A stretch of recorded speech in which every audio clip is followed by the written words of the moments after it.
अस्सलाम वालेकुम दोस्तों, आज आपको 28 डाउन शालीमार एक्सप्रेस का व्लॉग बना के दिखा रहे हैं। आज 3 घंटे 40 से 45 मिनट डिले है। मुल्तान से डिपार्चर हो चुका है और ट्रैवलिंग करते हुए आ रही है और ये कराची के लिए निकल चुकी है।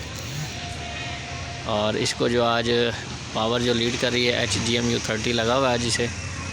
इस वीडियो को देखें और एंजॉय करें। इसके बाद आपको 26 डाउन बाउद्दीन ज़िक्रिया एक्सप्रेस का भी व्लॉग बना के दिखाएँगे। इस वीडियो को देखें और एंजॉय करें।